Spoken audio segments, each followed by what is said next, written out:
Why smart business owners use this hiring principle. Picture this. One person trying to lift a piano. Impossible, right? Now add a second person. Maybe they manage. Now if they have a dolly or moving boards, tools, and processes designed to make it possible, yeah. Without those tools, two people likely still can't move it. They need the right processes, and that's a core principle behind the 3.3 rule and the 3.3 system. Efficient systems mean less wasted effort. Now imagine if you bring in 20 people, no tools, no systems, those 20 would be able to lift it. I mean, I've seen it done, but can all 20 even fit around the piano? No, they can't. Each would have like a couple of fingers on it and they'd be standing sideways, basically trying to curl the piano.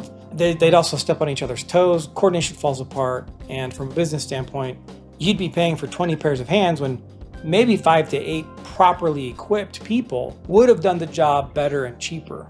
You can probably see examples of this in your own business. Without structure, you add more people to solve capacity issues. More bodies with no structure gives you more chaos and more cost. But with the right dollies, tools, processes, and focus, you move the piano with fewer people, more clarity, and higher quality. It's a bit of a challenge for us as business owners. Too few people can lead to bad quality. That can lead to bad customer retention, which means expensive marketing to replace those customers, and burnt out team members for that matter, because you'll likely need them to work hours and hours and hours to get the job done, which means you have higher labor costs paying for the overtime, and you have higher turnover of your team because of that burnout. Both are very costly.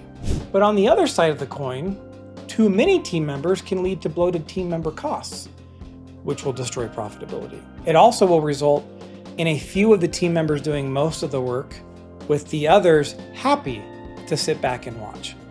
This leads to resentment in your best team members, and if you have too many team members plus no structure, then you've created unnecessary chaos, which leads to everyone feeling like they have no direction, which means your team will never feel like they're doing a good job because no one can tell them what a good job looks like. And because a sense of purpose and feeling accomplished is a basic human need, your culture will then become toxic, which further hurts profitability as toxic cultures lead to client and team member retention issues. So, how do you know the right number of team members to hire? Good news, it's never a specific number. You're not looking for a magic formula. It's a range that as long as you're within that range, you do avoid those issues of too few or too many. So the good rule of thumb is to have one extra person. That could be per department or per position. For example, let's say you have 2 sales reps taking leads.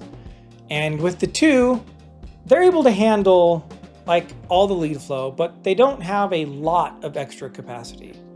So you would hire a 3rd sales rep. That's the extra person. You don't technically need that 3rd sales rep right now for their capacity, but you also don't want to wait until your 2 sales reps are over capacity to hire the 3rd person, because that results in missed sales. So let this new sales rep train and shadow until they're ready to take sales calls by themselves. Now you have 3 sales reps with even more extra capacity than you had with just the 2. Well, this gives you the opportunity to figure out how to get even more leads. Down the road, once all 3 sales reps then are back to a position of having only a little extra capacity, you then add a 4th. And then you rinse and repeat that process. This applies to every type of position and department. So instead of hiring more staff or punishing current staff with long hours, you build rhythm, structure, and sustainability. Your small, focused team moves that piano without breaking their backs or your budget. If you're curious how optimized your own business is, well, I hope you are, because we have an easy next step for you. Don't guess. Take our business efficiency assessment. We'll benchmark your tools and processes, staffing and costs, identify where efficiency breaks down, and show you how to strengthen your model without adding more people. So stop lifting the piano with too many hands, too many hours, or too few people. Get the clarity you need now. Click the link to take the assessment. We'll help you build a lean, effective, human-centered system that moves your piano with purpose. And remember, take breaks, go faster.